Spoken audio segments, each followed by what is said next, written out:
नमस्कार जय साथियों, उल्टी 424 में आपका स्वागत है। दोस्तों आज की इस क्लास में एनसीईआरटी सार संग्रह कक्षा 6 से लेकर 12 तक का वन लाइनर क्वेश्चन देखेंगे। इसमें चैप्टर होगा पॉलिटिकल साइंस का मोस्ट इंपोर्टेंट चैप्टर आपात उपबंध यानी कि इमरजेंसी प्रोविजन। जैसा कि आप लोग को खुद ही पता होगा कि एनसीईआरटी सार संग्रह बुक बहुत इंपॉर्टेंट बुक होता है और इस बुक से बहुत डायरेक्ट आपके एग्जाम में क्वेश्चन देखने के लिए मिल जाता है।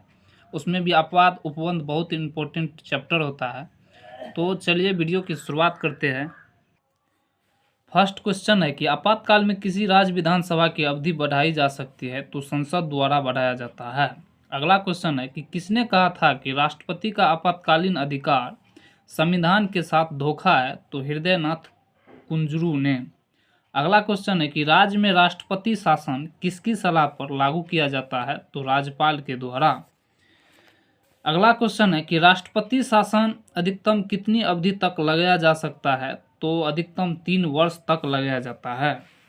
चलिए अब देखते हैं अब तक की गई आपात उद्घोषणाएं। अभी तक अनुच्छेद 352 का प्रयोग 3 बार किया गया है। इन तीनों उद्घोषणाओं से संबंधित प्रमुख तथ्य इस प्रकार है। पहली बार 26 अक्टूबर 1962 को आपात की घोषणा की गई।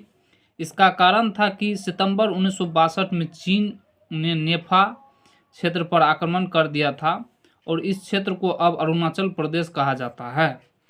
अगला आपातकाल है कि आपात की दूसरी उद्घोषणा सितंबर 1971 को पाकिस्तान द्वारा भारत के विरुद्ध उद्घोषित युद्ध छेड़ने के कारण की गई थी और यह उद्घोषणा मार्च 1977 तक लागू रही थी। अगला और तीसरा आपात है कि आपात की तीसरी उद्घोषणा आंतरिक अशांति के आधार पर 25 जून 1975 को की गई और यह उद्घोषणा 21 मार्च 1977 को वापस ले ली गई थी। अगला क्वेश्चन है कि भारतीय संविधान के अनुच्छेद 352 के अनुसार राष्ट्रीय आपात की घोषणा युद्ध, भ्रम, आक्रमण अथवा सशस्त्र विद्रोह के आधार पर की जा सकती है।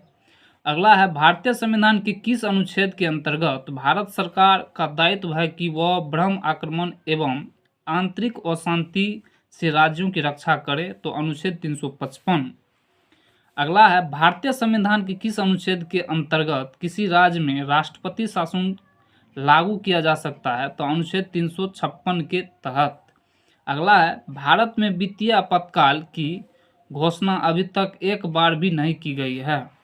अगला है राष्ट्रपति मूल अधिकारों यानी कि अनुच्छेद 20 एवं 21 के अतिरिक्त के कार्यान्वयन को किस अनुच्छेद के अंतर्गत स्थगित कर सकता है तो अनुच्छेद 359 के अंतर्गत।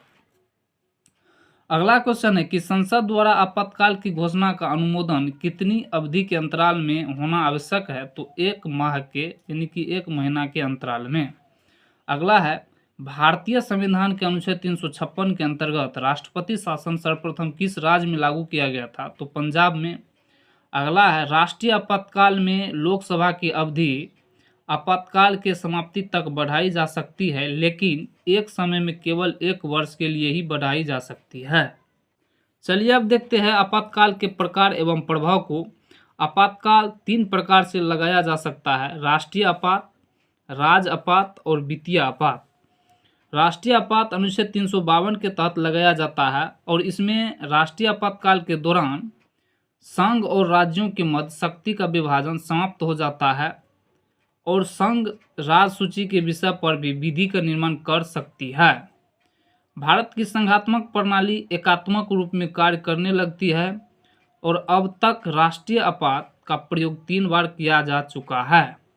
अगला है राज्य आपात और राज्य आपात अनुच्छेद 356 के तहत लगाया जाता है। राष्ट्रपति शासन में राज्य विधानसभाएं भंग कर दी जाती है और शक्तियों का विभाजन भी समाप्त हो जाता है। भारत की शासन प्रणाली एकात्मक स्वरूप ग्रहण कर लेती है। अब तक राष्ट्रपति शासन का प्रयोग 120 से अधिक बार किया जा चुका है। अगला है वित्तीय आपात। वित्तीय आपात अनुच्छेद 360 के तहत लगाया जाता है और वित्तीय आपातकाल में संघ और राज्यों के मध्य करों का विभाजन स्थापित कर दिया जाता है और संघ और राज्य के अधीन कार्यरत सभी व्यक्तियों के वेतन एवं भत्तों में कटौती की जा सकती है। इसके अंतर्गत उच्चतम एवं उच्च न्यायालय के न्यायाधीश भी शामिल है और वित्तीय आपात का प्रयोग अब तक एक बार भी नहीं किया गया है। अगला क्वेश्चन और लास्ट क्वेश्चन है कि मूल संविधान में आपात की उद्घोषणा में सशस्त्र विद्रोह के स्थान पर आंतरिक अशांति का उल्लेख था। अगर आपको वीडियो अच्छी लगे तो लाइक शेयर सब्सक्राइब जरूर करें इसी तरह की वीडियो पाने के लिए।